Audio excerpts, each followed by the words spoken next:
Tout de suite sur BIMM TV.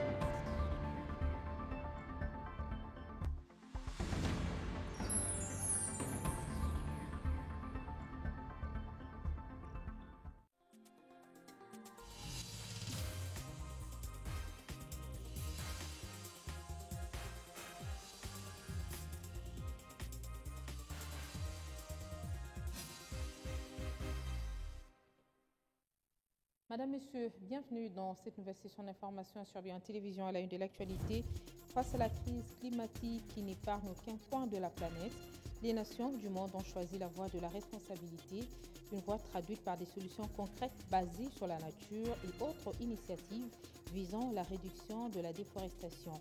À Kinshasa, les ministres sectoriels des pays forestiers tropicaux du bassin du Congo ont échangé sur l'initiative Tropical Forest Forever Facility. Célébration du centenaire du parc national des Virunga, ce patrimoine mondial de l'UNESCO est le plus ancien parc de l'Afrique, riche en biodiversité, avec un écosystème exceptionnel. Les Virunga vont valablement la destination de la République démocratique du Congo. À Kinshasa, l'ambassadeur de l'Union européenne en RDC a organisé une rencontre de haute facture dans le cadre du partenariat avec le gouvernement qui vise la préservation de cette merveille du monde. Il faut repenser le cadre fiscal pour attirer davantage des investissements dans le secteur de l'électricité en République démocratique du Congo. Ce plaidoyer a été mené lors du café de presse organisé par la coalition des organisations de la société civile pour le suivi et réforme de l'action publique en collaboration avec d'autres structures. Une action qui vise aussi l'amélioration d'accès à l'électricité.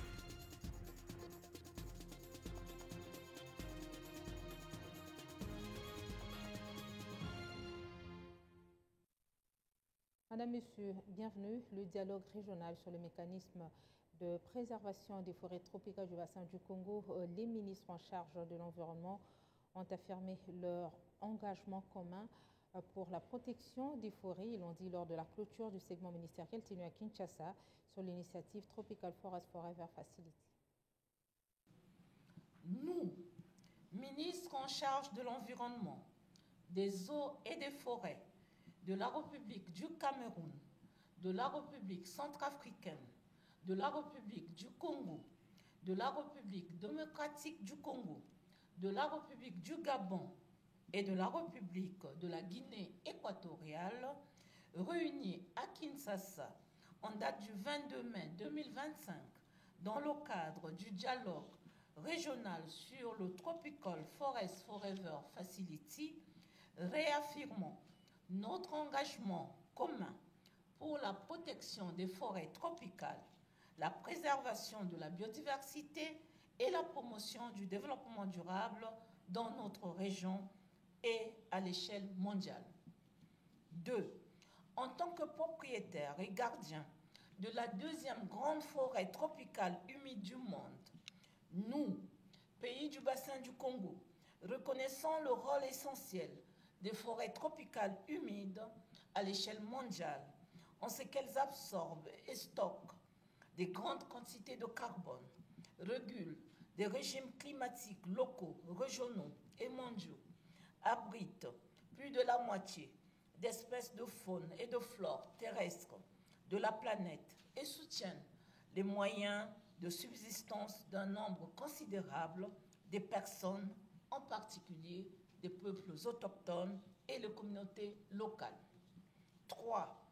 Nous réitérons notre volonté et soulignons l'importance d'une coopération renforcée entre les pays des bassins de l'Amazonie, du Congo et de Bornéo-Mékong et reconnaissons le rôle et la nécessité d'un financement durable et équitable pour soutenir nos efforts de conservation des écosystèmes essentiels à la stabilité du climat mondial et au bien-être des communautés qui vivent dans les forêts et en dépendent.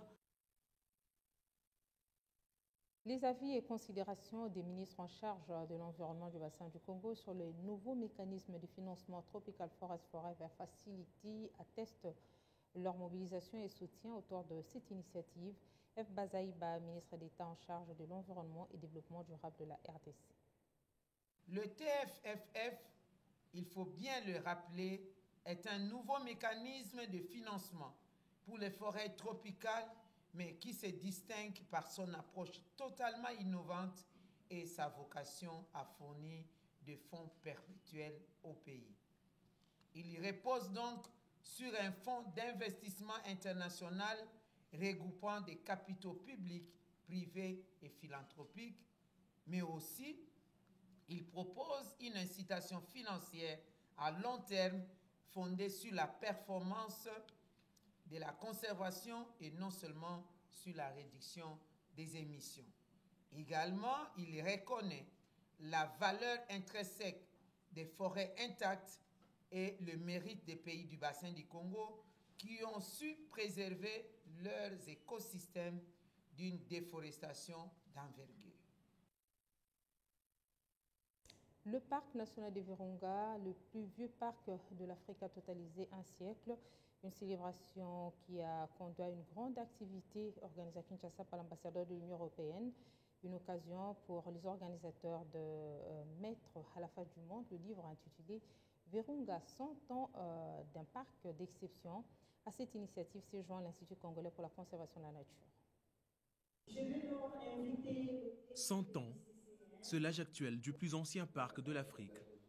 Le parc national de Virunga grandit en âge et en beauté, tout en gardant sa diversité inégalée d'écosystèmes. Patrimoine mondial de l'UNESCO, la célébration de son centenaire et de l'Institut congolais pour la conservation de la nature, organisée par l'ambassade de l'Union européenne en RDC, rend hommage aux hommes et aux femmes éco-gardes, conservateurs de la nature, à qui le parc doit sa survie. Cette image visionnaire des serres protégées va très bien avec les activités du parc de Virunga. Et ça a été accompagné aussi par nous, par l'Union européenne, par nos États membres, avec cette nouvelle philosophie. Et ça, c'est la deuxième raison que je pense que vous connaissez. Au début du XVIe siècle, ça a été lancé, cette initiative qui s'appelle Approche Paysage. Approche Paysage, basiquement, ça veut dire qu'on passe de penser à la faune et à la flore pour vraiment avoir une approche intégrée et pouvoir penser aux communautés, pouvoir penser aussi aux gens qui habitent là-bas et pouvoir défendre dans son intégralité la richesse de cette terre qui maintenant sont sous la protection des parcs de Virunga. 100 ans d'histoire d'une institution au service de la nature et des gens, satisfait du directeur général de l'ICCN. On n'est pas focalisé plus sur le passé, mais plus on est focus sur le futur. 100 ans, c'est peu. Là, on a un grand projet qui est devenu la plus belle femme maintenant, les couloirs verts, que je tiens à représenter ici. Cette cérémonie a révélé un nouvel ouvrage, Virunga, 100 ans d'un parc d'exception. Paru aux éditions Lano, il retrace sur ses 352 pages l'histoire du parc de 1925 à 2000, avec un regard projeté vers l'avenir dans les empreintes du présent. Pour aboutir à produire ces documents, nous avons consulté les archives, parce que, comme vous le savez, il faut toujours connaître le passé pour bien définir l'avenir. Et sur la base des archives, nous avons pu retracer tous les aspects liés à la création, tous les aspects liés à l'acquisition des terres. Le livre nous fera voyager dans le temps. Il comprend un certain nombre de chapitres avec toutes les informations pertinentes, mais également une ligne de temps qui retrace tous les grands événements que le parc a connus depuis sa création. Et des photos retraçant l'histoire parcourue 100 ans après, en dépit des secousses.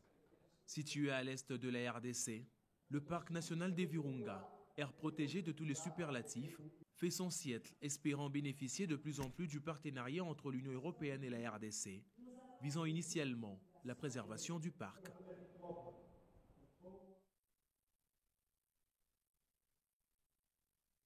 Secteur de l'électricité, la coalition des organisations de la société civile pour le suivi et réforme de l'action publique, en collaboration avec l'ANSER et autres structures, plaide pour une fiscalité plus équitable. Question d'attirer plus d'investissements dans ce secteur vital. Alors qu'il se veut innovant et libéralisé, Le secteur de l'électricité en RDC, se basant sur la loi numéro 14 du 17 juin 2014 relative à ces secteurs, suscite des réactions des acteurs œuvrant dans les secteurs privés. Raison de la tenue de ce café d'échange organisé ce vendredi 23 mai par le CORAP en partenariat avec la CERD et GTERD. Thème de l'activité, une fiscalité adaptée pour les secteurs de l'électricité en République démocratique du Congo. L'objectif étant de pousser l'État congolais à améliorer le cadre fiscal du secteur de l'électricité qui est au centre du développement du pays. Emmanuel Moussouyou, secrétaire exécutif de la CORAP, révèle quelques faiblesses de l'applicabilité de cette loi, surtout en ce qui concerne la fiscalité y afférente. Une entreprise dans le secteur de l'électricité était appelée à payer plus de 80, plus ou moins 83 taxes, impôts et redevances à tout le niveau, local, provincial, national, ce qui n'est pas forcément attrayant. Et donc on a besoin d'un secteur, d'un cadre fiscal qui puisse apaiser tout le monde, de sorte qu'il y ait plus de projets qui produisent de l'électricité. Et parce qu'il y aura des projets qui produisent de l'électricité à un prix abordable, le coût de l'électricité sera aussi favorable. De son côté, Catherine Mukobo, directrice exécutive de ACERD, félicite le gouvernement, à travers le ministre de l'Énergie, pour cette réforme, malgré son intervention 10 ans après. Beaucoup de réflexions, beaucoup de propositions. En effet, à CERD, avec la CORAP, nous avons décidé de travailler ensemble sur un plaidoyer afin de doter la RDC des meilleures lois, d'un meilleur cadre, d'une meilleure réglementation pour le secteur des énergies renouvelables et décentralisées qui nous produit l'électricité. Écoutez, nous ne lui reprochons rien. Nous sommes très heureux de voir aujourd'hui qu'enfin, la loi d'il y a 10 ans a été modifiée. Et d'ailleurs, nous remercions le ministre pour cela.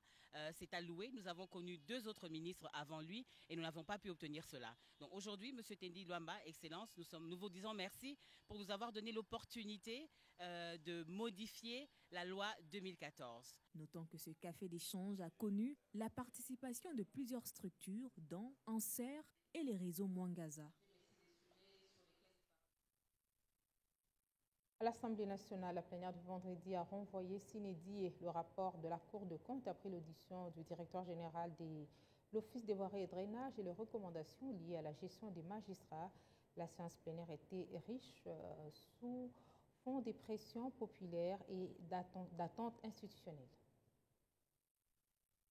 Des discussions chargées, des sujets sensibles, mais encore des décisions reportées. À l'Assemblée nationale, la plénière s'est concentrée sur 2 dossiers majeurs, la voirie de Kinshasa et la gestion des magistrats à la Cour des comptes. Les coûts kilomètres pour les travaux en Algérie sont, pour les chaussées souples, c'est compris, c'est-à-dire l'asphaltage, c'est compris entre 860 000 $ et 950 000 $. Pour la chaussée rigide, c'est compris entre 1360 $ et 1600. Pourquoi ? Parce que quand vous prenez l'entreprise, lui réalise les bénéfices, il a les charges d'exploitation. Par contre, nous, la régie, nous ne réalisons pas les bénéfices. La main-d'œuvre, elle est payée. Mais ce qu'il faut signaler, nous avons un même marché. Face au député, Victor Toumba, directeur général de l'OVD, reconnaît que l'opération Zéro Trou reste partielle. Elle ne concerne que les voiries revêtues avec peu de garanties sur la durabilité. Sur 18 chantiers engagés, seul 1 chantier et demi sont achevés. La députée Doli Chilombo monte au créneau et demande une commission spéciale pour auditer les travaux réalisés. J'aimerais demander à notre bureau de diligenter une commission d'enquête. Le but de cette commission serait d'assurer le suivi afin d'assurer une gouvernance efficace et transparence de l'Office des voiries et des drainages. Vital Kamere, président de la Chambre, appelle à une gestion plus rigoureuse des budgets de l'État. Quand on débloque de l'argent de l'État, on doit voir les résultats.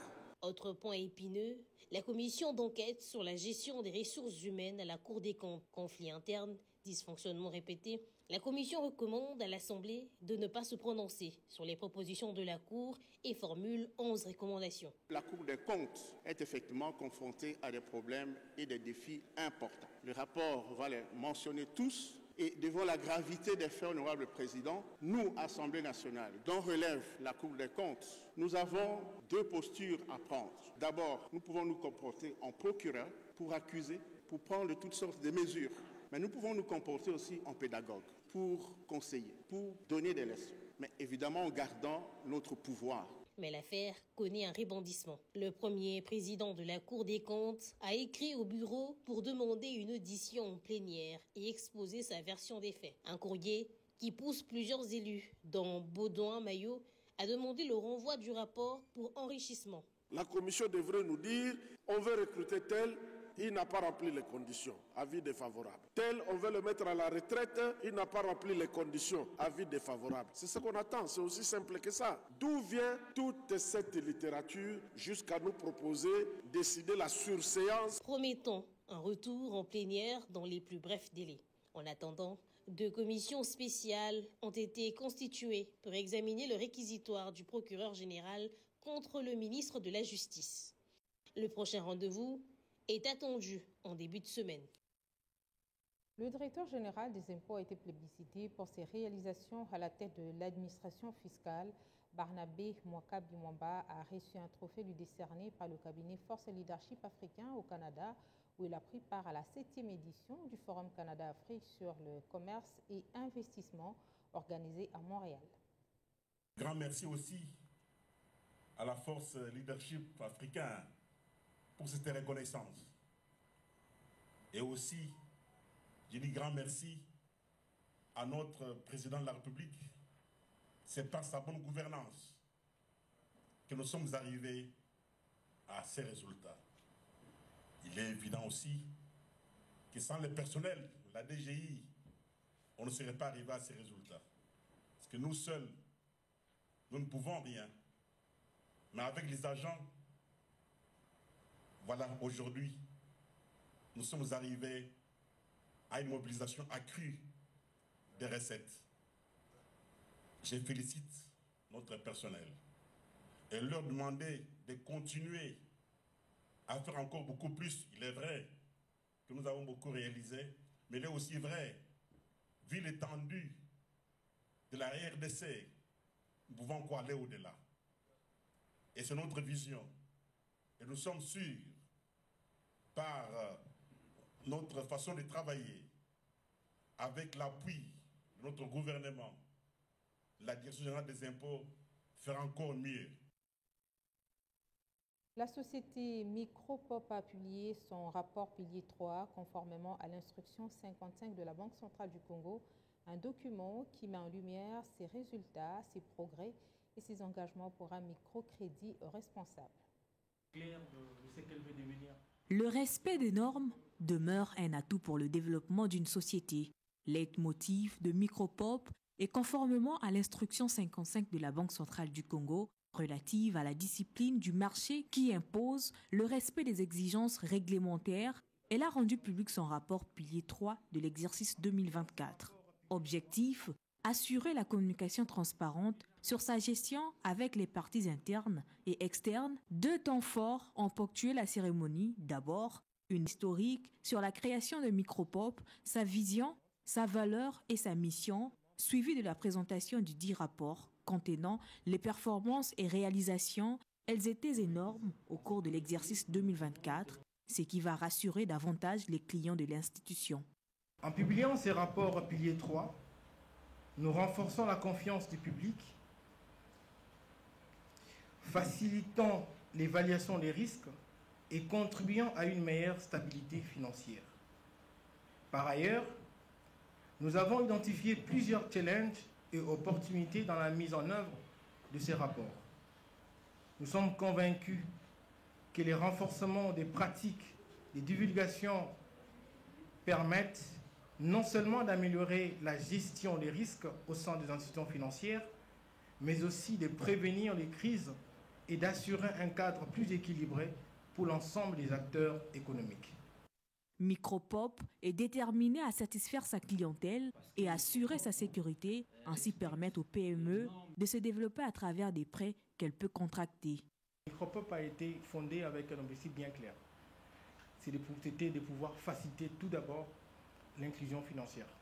Vous savez avec moi qu'aujourd'hui, on a une très grande partie de la population congolaise est exclue du système financier classique.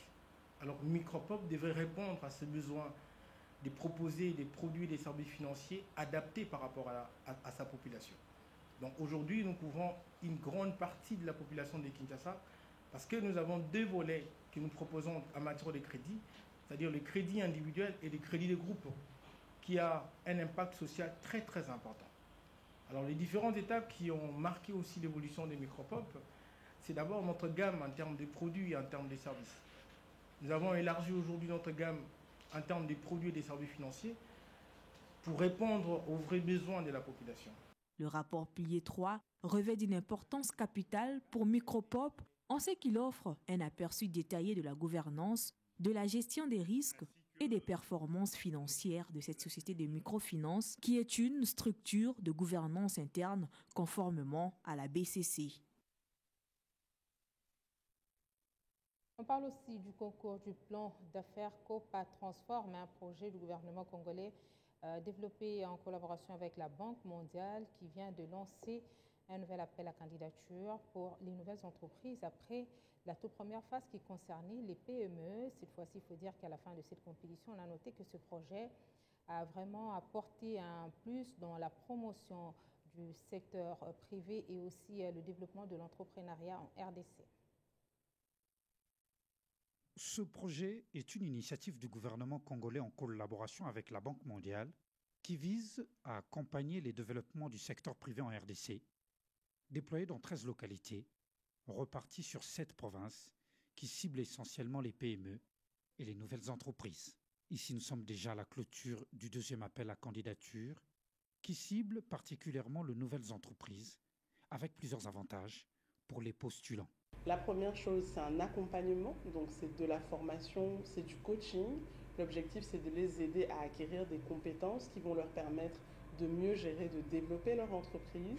Et le deuxième bénéfice associé au COPA, c'est la mobilisation de financement dans la mesure où les entrepreneurs qui seront sélectionnés bénéficieront d'une subvention dont l'usage sera encadré et servira particulièrement à l'acquisition d'équipements. Pour le délai concernant la candidature, les dates sont très serrées. L'appel à candidature se clôture bientôt. Vous avez pour toutes les entreprises qui nous regardent, qui ont commencé leur candidature, qui n'ont pas terminé, celles qui se disent qu'elles ont encore le temps, vous avez jusqu'à dimanche, donc le 25 mai à 23h59. Vous ne pourrez plus soumettre votre candidature sur la plateforme passé ce délai.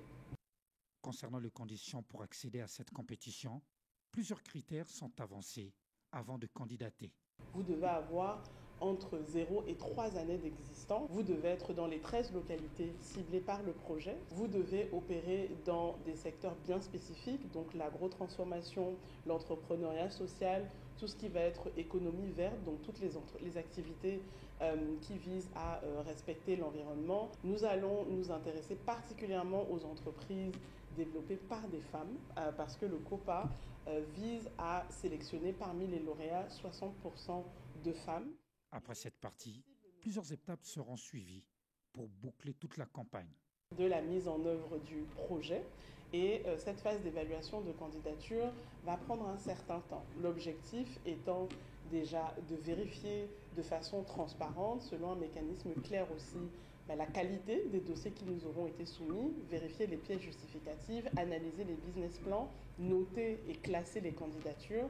Et en général, c'est un processus qui prend quand même un peu de temps. Un projet crucial pour le développement de la République démocratique du Congo, d'autant plus que l'économie de ce pays est en grande partie constituée de l'informel.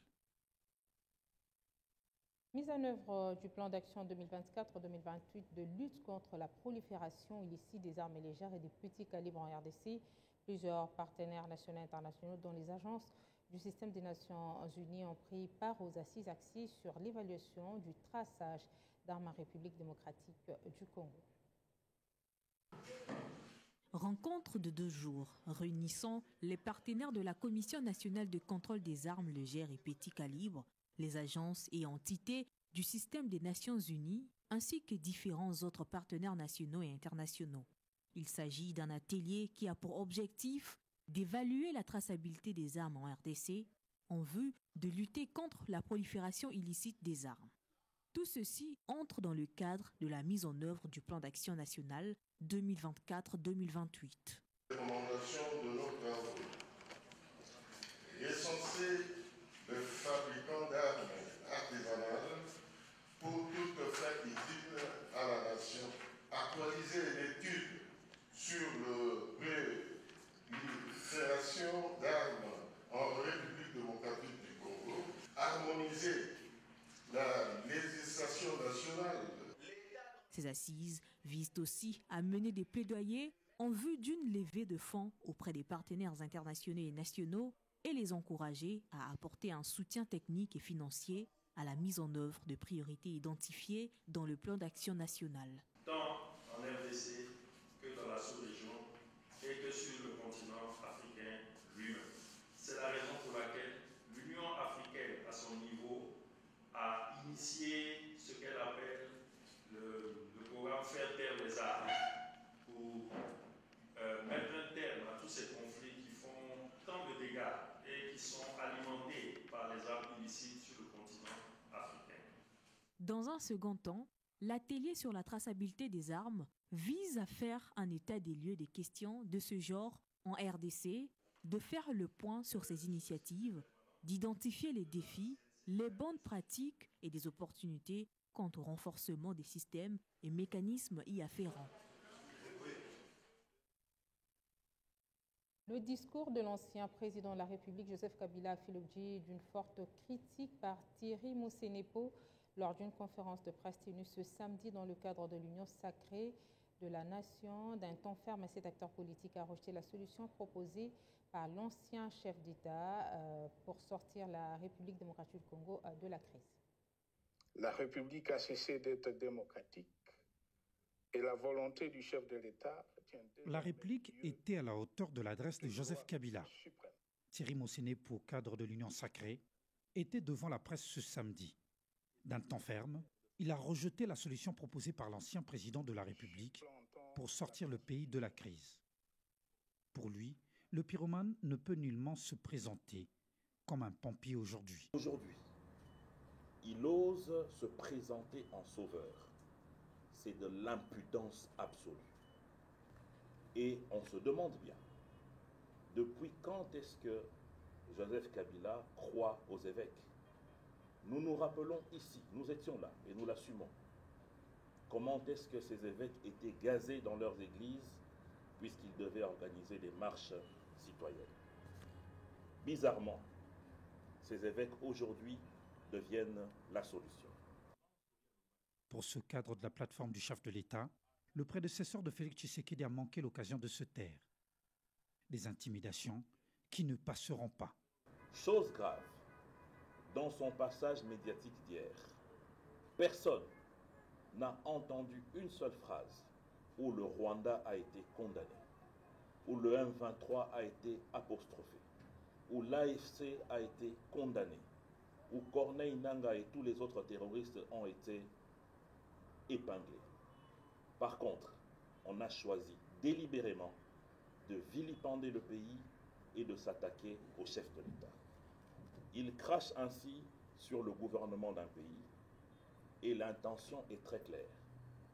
Blanchir les criminels, absoudre les terroristes et donner un blanc-seing au Rwanda, pays agresseur de notre chère patrie. Nous voulons dire ici que nous ne céderons pas et que nous n'allons pas accepter qu'il y ait des prises en otage de notre nation. Pour Thierry Mosenepo, plusieurs progrès ont été réalisés par le chef de l'État en 6 ans. La sortie médiatique de l'autorité morale du Front commun pour le Congo ne visait qu'à tronquer l'histoire. Dans le Haut-Katanga, le chargé des missions du chef de l'État a reçu les chefs des confessions religieuses. Thierry Nzodé a, au cours des échanges, pris en compte les desiderata soumis par les pères de la foi katangaise. Une rencontre qui vient redorer l'image de la paix et de la cohésion nationale. L'heure n'est point au repos pour le nouveau chargé des missions du chef de l'État Félix Tshisekedi dans l'espace Grand Katanga, Thierry Nzodé, qui a ouvert les balles des audiences par un entretien d'1h30 avec les leaders de confessions religieuses du Haut-Katanga, mettant ainsi Dieu en premier plan. Nous disons merci à Dieu qui a permis que nous soyons reçus. Vous savez, Dieu est le maître des temps et circonstances. Par son Excellence, Monsieur le chargé des missions du chef de l'État, comme vous le savez, il n'y a pas longtemps que son bureau est installé en province. C'était d'abord pour présenter les civilités et essayer un peu d'échanger sur les réalités de la province, les petites difficultés que nous avons en province. Vous savez, il est le porte-parole du chef de l'État. Il est, je dirais, le pont entre la base et le sommet qui est le chef. En véritable œil du président de la République, le chargé de mission Thierry Zondé a, au cours de ces échanges, réceptionné les desiderata soumis par les pères de la foi okatangaise, dont la primeur est destinée au premier citoyen Félix Tshisekedi. Pour nous, c'était une occasion de faire passer le message des confessions religieuses à l'excellence, Monsieur le Président de la République. Je préfère garder cela. Nous gardons vraiment cela et nous réservons la primauté au chef de l'État puisque c'est un problème, c'est un message que nous lui avons communiqué à travers son chargé. En outre, l'évêque Sylvain Kassongo, chef de la délégation, a exprimé la volonté d'inscrire cette rencontre dans un schéma visant à redorer la paix et la cohésion nationale. Les difficultés ne sont pas celles des confessions religieuses. Nous avons un souci, le pays est agressé, nous avons besoin de la paix. Le grand message que nous avons, c'est l'amour de la patrie, c'est la paix, et c'est autour de tout cela que nous avons échangé. Moi, j'aimerais dire que la première chose à retenir, que le chargé de mission, le chef de l'État, vient de commencer les audiences. Il vient de commencer le travail pour lequel il a été envoyé dans le Grand Katanga, c'est être l'oreille du chef de l'État et s'approcher de la population pour appréhender, s'enquérir des difficultés, de ce qui se passe avec la population katangaise. Conformément à la feuille de route lui tracée par les garants de la nation, tel un soldat envoyé en mission, Thierry Zondé travaille sans répit à la matérialisation de la vision que prône Félix Tshisekedi pour la zone katangaise. C'est la fin de cette édition du journal. Madame, Monsieur, merci de nous avoir suivis. Excellent sur les programmes sur Biwan.